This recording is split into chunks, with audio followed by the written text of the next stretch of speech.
Greetings from Bangkok, Thailand, and welcome to 30 Minutes Promoting Unity in Diversity with Wani Angerer in Moving Cultures. Our guest, number 271, is a beautiful lady that comes from Saint Lucia in the Caribbean, and she's based in France. She is a representative of what multicultural and multidiversity means. She speaks several languages. She has lived in different countries around the world. And her work actually is to assess people in diversity. And it's a beautiful context, it's a beautiful job, but also a lot of challenges and a lot of what we can call a stimulation into that kind of approach of assessment. So let's welcome Melanie Jacob. How are you, Melanie? I'm fine, thank you, Wani, and how are you? Very, very happy that you have been available and that you have accepted the invitation to talk to us about your life, your journey, and what are you preparing for the future. So we will be very happy if you tell us who is Melanie Jacob and what is Melanie doing. Oh, who is Melanie Jacob? That's a question which I'm still trying to figure out. To be honest, I'm not even going to lie. But I consider myself, when I define myself, as to be like a Saint Lucian woman in every way, when it comes to like my accent, when it comes to my cultural experiences, when it comes to just me going through society. It's like my Saint Lucian roots always guide me no matter what. I also consider myself to be a family person. I really enjoy spending time with my family. And then when it comes to professionally, I really just love what I do and I'm really passionate about what I do, working as a DEI consultant. So I think these are like all the aspects that make up Melanie Jacob.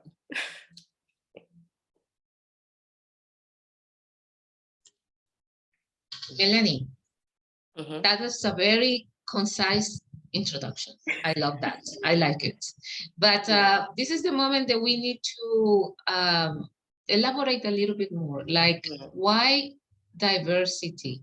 And tell us a little bit about your upbringing. I'm sure that your mindset and the way you deal with life has a lot to do with the influences of your parents, grandparents, and your ancestors. Tell us a little bit about that story. Yeah, so I could start off my story talking about my different lived experiences, what led me to DEI in the first place. So growing up in Saint Lucia, there are a lot of things that obviously influenced me, but it was really sexism was something that I experienced from the time I was a little girl, as well as my sisters, because it's like three of us, and it's just people comparing us, telling us about like how we should look, how we, especially with me being like the darker skinned one and having like more afro hair, people would always be like, why do you look so different from your sisters? And it would be like, even if I felt secure in my family because we never compared each other, but just having people like from the outside constantly comparing us always made me feel like I was different and I didn't really belong. But thank goodness that wasn't coming from my actual family members. And then moving to Barbados, that's when I really started to pay attention to what texturism and colorism is.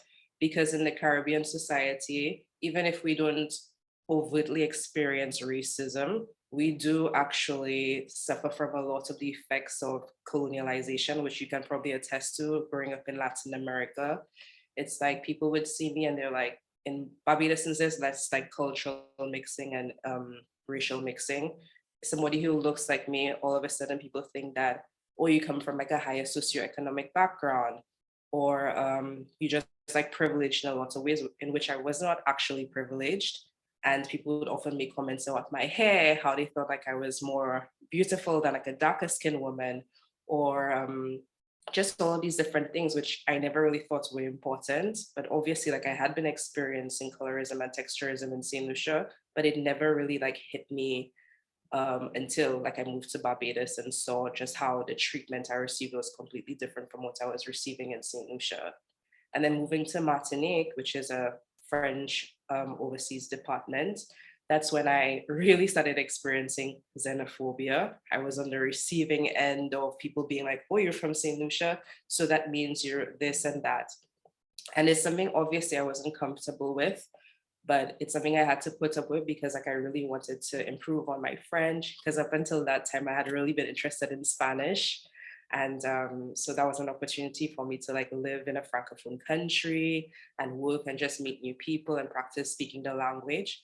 But oftentimes when I would go to like deal with administration stuff or just even go and buy like a croissant at a boulangerie, people would be like, oh, you're Saint Lucian, you don't look like a Saint Lucian. Usually Saint Lucians aren't that educated. And I was just, oh my gosh, like overwhelmed by everything that was going on. And then after spending 3 years in Martinique, I moved to mainland France and I was predominantly living in Lyon at the time. Now I'm in Paris. And people, like I would be applying for jobs. First of all, like the first day I wasn't even able to start working because I had to deal with administration stuff, being a foreigner. So that was like a huge hit on my ego because I had already had like a master's degree and like I speak 3 different languages. And all of a sudden it was like, oh, you're not good enough to start working as yet. And then when I finally got the opportunity to start working, because my visa had been granted, I would apply for jobs in communication since I have a master's in communications, media, and PR. And people would be like, yeah, I would get the job interview, but I would arrive and they would be like, oh, you're Melanie Jacob. This is not what we were expecting because my name is very francophone. It's like a white francophone girl's name. So they were not expecting this face and this hair to come in.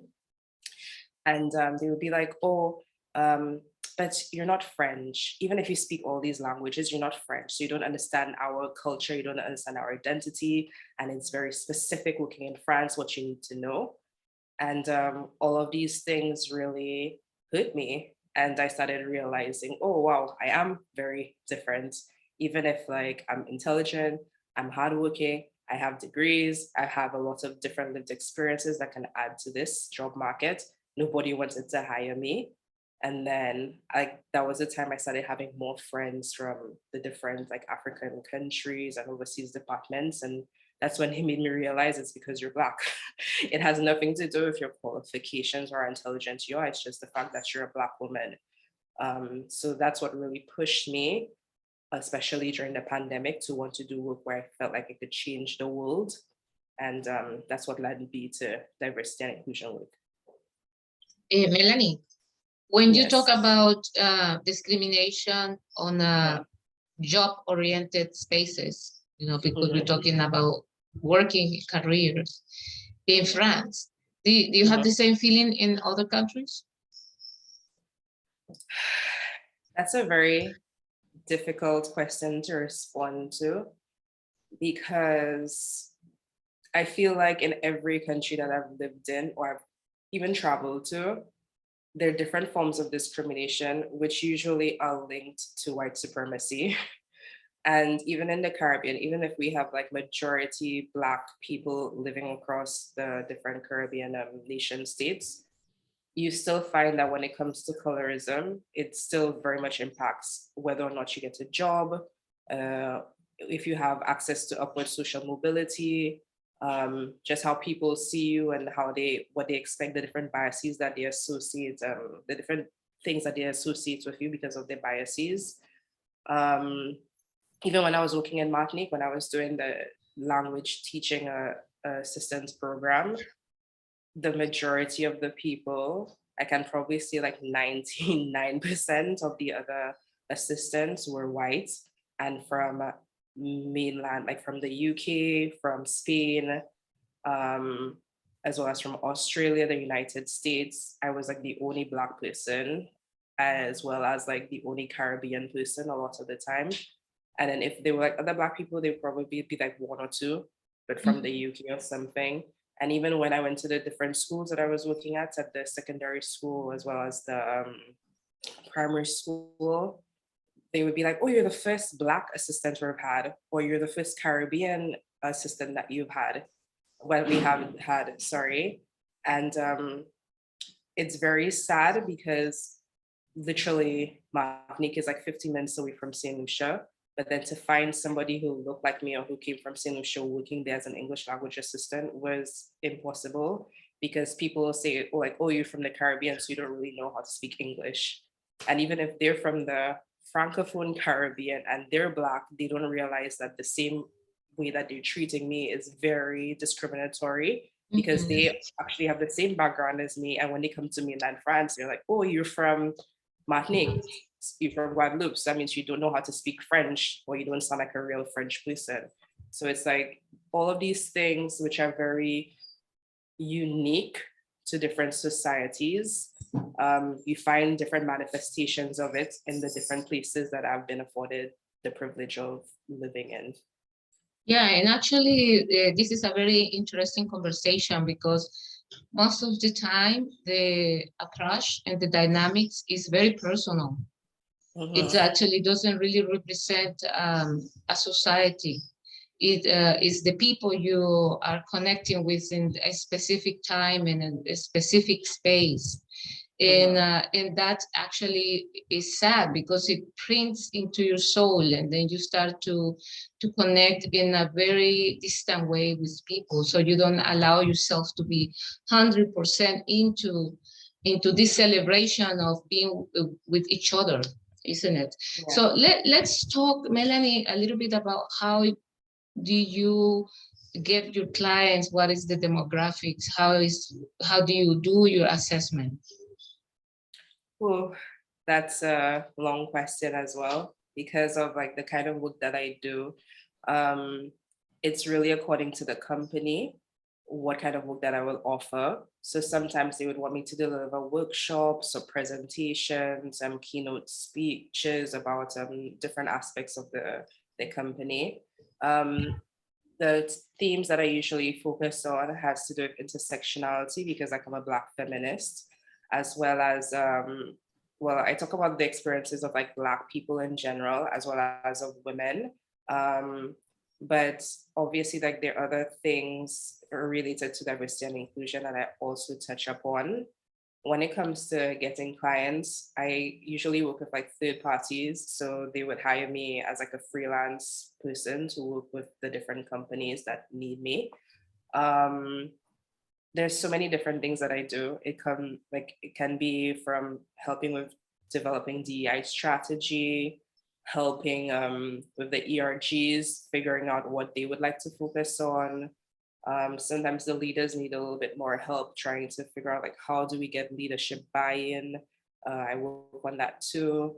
Then there's also like the personal work that I do, because like I have my passion projects. So doing interviews like you, Annie. So there's this one that I do like Not Reality Life in France, where people from marginalized backgrounds talk about their lived experiences in France, as well as the overseas French departments and territories. And that has really helped me with just the work that I do in general, because it helps me to better understand the experiences of racialized people living in France. And that has helped me tremendously with the work that I offer to my clients. So it's like just a bit of everything. And I always try to collaborate with other DEI practitioners working in France as well as in Europe, especially if they're Black women, because there are not a lot of us. So when we actually find each other, we try to work together as much as possible. And that gives us like a better product for us to offer to the businesses that we work with. Yeah, it's also very important, the aspects that representation sometimes is very small because of the qualifications, and also because of the mindset also of the different communities. You know, we live in a society, in a world that is segregated in a systematic way. And it also have to do with protection and with security, you know, ghettos. Sometimes the word sounds very strong, but it's a word that actually represents being homologous. You know, it's like we're the same, we speak the same language, and we do the same things. And sometimes people choose to go into the ghetto because it's safer. You know, I don't need to invest time in learning a new language or changing my habits and trying to be accepted in a different group. And it happens in all the stratos. Doesn't matter if it's people with resources or without resources. Let's Well, talk about this systematic segregation and how do you see it and how do you find possibilities for integration? oh, that's a very good question, and I don't think I'll be able to easily answer that, but I will try my best. When it comes to segregation, me being a foreigner here in France, I see it show up.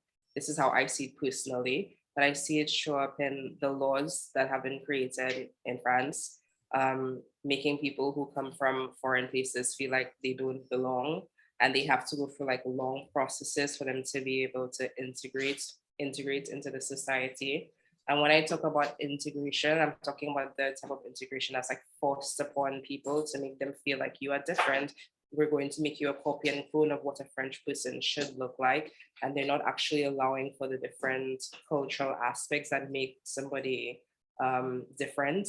It's like in France, there's this thing about we don't see color, we don't see race, we don't see ethnicity, we don't see religion. If you live in France and you're granted the right to become a French citizen, you are expected to just become like a normal, like what a normal French person is expected to look and sound like. And they don't really account for, oh, you come from a whole different culture, you're bringing a whole different aspect of a society with you. You just cannot easily like integrate into the society. Not because you're living in France means that you're going to start speaking French fluently as soon as you reach at the airport. You get what I mean? So I feel like there's not this like sensitivity around having people from different cultures come into the country.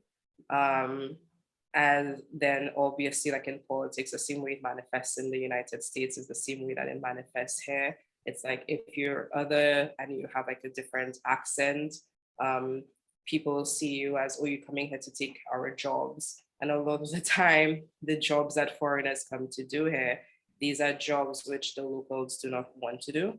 Or sometimes, even if they're like higher stake jobs, they're not the ones that are actually people in the country are qualified to do. And they don't have like the degrees or the training necessary for them to be able to accomplish what the companies need from them. So like I feel like there's like a lot of fear mongering when it comes to like pointing out who is different, who sounds different, who looks different, who has a different culture from us. And then the thing that I found very funny about it is like growing up in Saint Lucia, we have like a French community from like mainland France as well as from the overseas French departments. And we also have Germans, we have people from Europe, like other European countries as well. We even have people from Latin America, from Venezuela, from Mexico as well. And they come into the society, especially white ones or like white passing ones, and they're able to just integrate without ever learning the language. They're able to own houses, own businesses, um, just able to like do whatever they want in society, like have huge live in like private gated areas, and nobody sees like any problem with it. They're like, oh, they're a foreigner, even if they don't speak English. And I've worked with people like that as well, who like just moved into Saint Lucia, speak French, have no idea like how society runs in Saint Lucia, what our structures look like, but they're able to get lawyers, get jobs, buy businesses, amass a whole set of wealth. But then when it's like St. Lucians going to France or going to like a different first world country, all of a sudden it's like, oh, but you need to learn the language, you need to adapt, you need to be like us, you need to act like the dominant group. And it's like, how comes when it's white people and white passing people, they're able to go through society, any society, and thrive. But then when it comes to Black people and brown people, they're not able to have the same leeway. And that's something that has really like impacted like what I see about like what's communitarianism and who deserves to be accepted in society and who deserves to be respected in society. And all of these things really frustrate me, but that's why I'm working in DEI. Yes, Melanie, it also seems to be related to economical capacity. Most of the time, discrimination is more an economical base, that actually allow even people from different communities, if they have the resources and they belong to the same economical status, they manage to go into it without any kind of questioning, and people who doesn't have the resources and is requesting. If you're requesting, and if you come from the side that you need, then they push you away. But if you go there from the I'm giving, of course they're gonna receive, isn't it? So it's this game of from which side of the coin are you coming from? Yeah, but And the thing we have to realize is that our socioeconomic status is usually linked to our skin color. Like that's a fact of life. And it's like these people coming from European countries, they have a vast wealth because they come from former empires, some of them still empires today. Like just walking around France, when you see the buildings and stuff, you're like, wow, slaves actually built this. Because even if they were still like cultivating sugar in the Caribbean, it's thanks to that sugar that they're able to have what they have now. So it's like a lot of the time, people from the global south were impacted by the actions of our former colonial masters, whatever you want to refer to them as. And we're still receiving the short end of the stick because they still have all this access to wealth. They don't believe in paying reparations. They still come into our countries and tell us like how we can eat, what we have access to when it comes to healthcare. And they keep on taking. Yes, they might invest, but at the end of the day, what they're taking from us is much more than what they're actually investing within the country. And that's something which I can go on and talk about for hours. yeah, But just to definitely. say that our economic power, we have studies showing it, is usually linked to our racial background as well as just like generational wealth. Yeah. Let's talk about the personal traumas that are related to discrimination, because I think that plays a very important role, that people has been, like you say, always taught how to do things without allowing you to really represent or manifest things on your own terms. And definitely it's a lot of fear. The fear factor is very strong, and also a preconception of how things will develop, even before they take place, because things don't seem to work in a different way. How do you see the mental health issues and the situations related to self-confidence and personal traumas? I think that plays a very important role in what the problems we're facing in the world regarding discrimination and all the different aspects under discrimination. That's a good question, which I wish my friend and colleague Selma Sadu could be here to discuss, because she actually works with racialized women in France when it comes to discussing like the intergenerational trauma. And she is like a coach decolonial, like a decolonization coach. So she helps people deconstruct this thinking of like how colonialism plays a greater role in their lives and how it impacts, like it has impacted their family from past generations and to present day, what's going on present day, sorry. From the work that I do specifically, I am not a licensed therapist, I am not a counselor, but sometimes I do have to go into these lanes, especially when I'm talking to Black and Brown people. There's this workshop that I offer. It's called POC Exchanges, People of Color Exchanges. And it's just for them to be able to talk about their experiences, lived experiences, especially how it relates to what's going on in the workplace.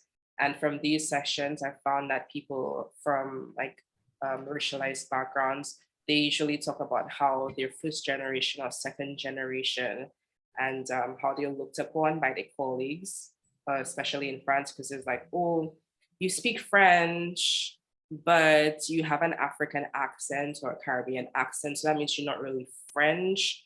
Even if you have a French passport, you're not really like part of our society. And obviously for anybody that will impact you, because you think like, I grew up in this like post-colonial school system. I was taught that I am French, I have a French passport, and all of a sudden, like I move into mainland France and people don't consider me to be French. They don't consider me to be part of this society. I still have to prove to them that I actually belong here. So there's really the sense of not feeling like they belong that I tend to see often. And then even in places where employees of color feel like they enjoy the work that they do, that they like talking to their colleagues, that they can have conversations around race. Sometimes they don't feel like the company itself is like amplifying their voices or actually paying attention to what they need. Sometimes it might be in terms of job advancement. They don't feel like the company has systems in place for them to be able to get that upward social mobility that you're looking for. Certain times it's like, yeah, usually it's tied to that. And even when it comes to like financial stuff as well, being able to negotiate their salaries. Then there are also like cultural aspects, because being like first generation, second generation, coming from like having like different aspects of their culture that are well noted. People frown upon it in France. So like all of these different things that I usually find variations of it, but it's like pretty much like the same themes more or less. Yeah. Yeah, we are going to bring some images to the screen. Sorry, so you can we can support this conversation.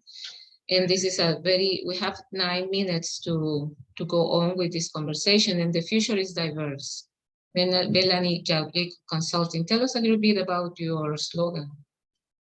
Yeah, so just thinking about diversity work, like when I first learned about it in October of 2019, the message that I was pretty much getting was that in the next few years, we're going to see a society where there are more mixed people than there've ever been.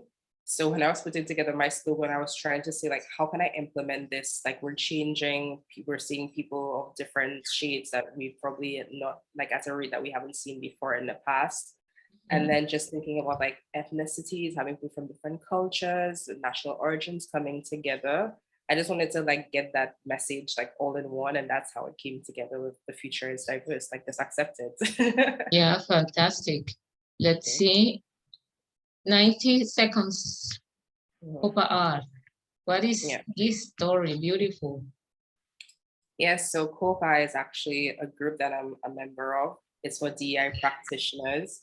And we actually have sessions where we do like master classes, learning about how we can better deliver to our clients, as well as take care of ourselves.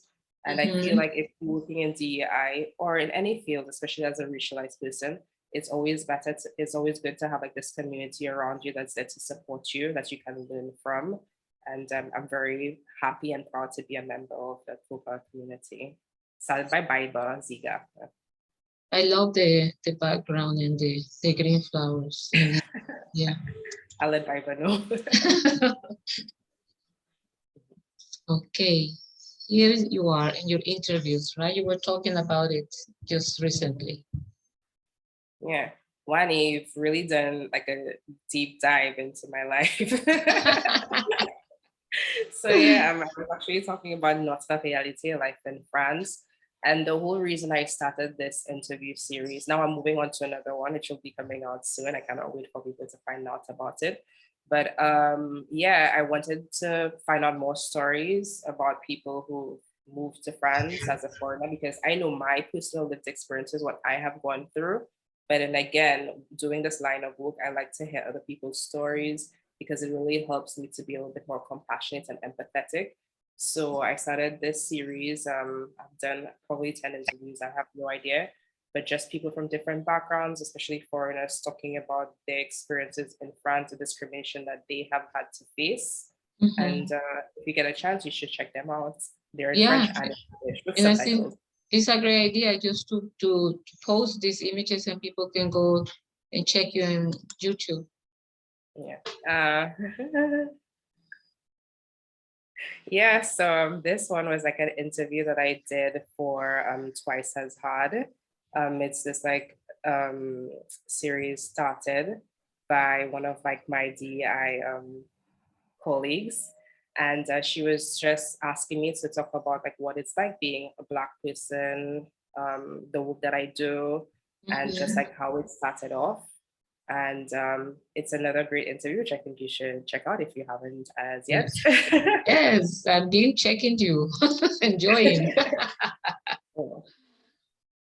A diversity hire is not a one and done deal. So this is also another DEI colleague, Stacey Gordon, who is like very well known in the DEI space. She's based in the US, and she said this during one of her LinkedIn learning courses. And you know, like sometimes you just hear a phrase or a quote and it just like jumps out at you. And this is what happened. And I just wanted to share it with my network, and a lot of people were able to relate to it because a lot of time in diversity, we know, especially after the murder of George Floyd, a lot of companies give bold statements saying what they want to do, the changes that they would like to see, but then they hire people from diverse backgrounds and then they don't give them any support. They don't actually care about paying them equitably. And this is something that I really think a lot more companies need to think about before they put out these bold statements, like what is the strategy that we're going to put in place. And then we have DEI consultants who are here to help you. So you shouldn't shy away from reaching out to us instead of making bold statements and not being able to back them up. Exactly. Oh, yes. So funny enough, the new interview series that I'm going to do, it's actually based on fat phobia within Black communities. It's me having conversations with different experts. Hopefully one will be a nutritionist, another one will be an expert, researcher. Another one is somebody who's suffered from an eating disorder, as well as somebody who's like a factivist from Trinidad and Tobago. And it's like, we know that we live in a fat phobic society. No matter where you live in the world, people are scared of gaining weight and of just like the way that they look, the way that they presented in society. So when I saw this quote, a culture fixated on female thinness is not an obsession about female beauty, but an obsession about female obedience. And I think it's really true because a lot of people suffer from fat phobia because like the patriarchy has told us we need to look a certain way. And then we carry this throughout our whole lives, trying to think like, if I do this, will I be accepted by society? If I look this way, if I wear my hair this way? And it's something that the media also plays like a great role in. And I just hope that soon enough we will stop these things, because I don't want to have children and have to bring them into this world where, especially if they're born a girl or and choose to continue life as a woman, having to deal with this like nonsense about what you're supposed to look like in order for you to be accepted in society. I think that's a very powerful message and thinking, Melanie, and we're practically ending this conversation in a high note because it's about giving opportunities to the new generation to be comfortable in their own skin and their own body with their own way of thinking. And you are doing an amazing work, you know, raising awareness and also understanding more about you and allowing us to understand more about ourselves and also the dynamics and the interactions. Melanie, we have 2 minutes to conclude this session, and we'll be very happy if you can give us a closure message. Oh, I want to say probably like I'll use my slogan, the future is diverse. And it's time that if you're not too sure about what that means, probably for you to do more research and reach out to people who look in diversity and inclusion, especially Black and Brown people, to ask them like, what can I do to be like a better ally to people from racialized, historically marginalized communities. And I just hope that in the next 10 years, we wouldn't have to be dealing with this anymore. But I mean, I'm a realist. I know, sadly, we still will, but I just hope people just educate themselves more and are not as fearful to have these conversations, because it's really important for us to move past all the discrimination that we've been facing in society. Thank you, thank you so much, Melanie. And keep shining and keep promoting unity and diversity. And sending you a big hug from Thailand. You know? I feel it. I can feel it. Yes. Muchas And gracias. musical kisses, and looking forward to meet you in person one of these days. Same, Yeah. same. Yeah. Okay. So Thank thank you you, so much. Melanie. All the best. Bye. Bye bye.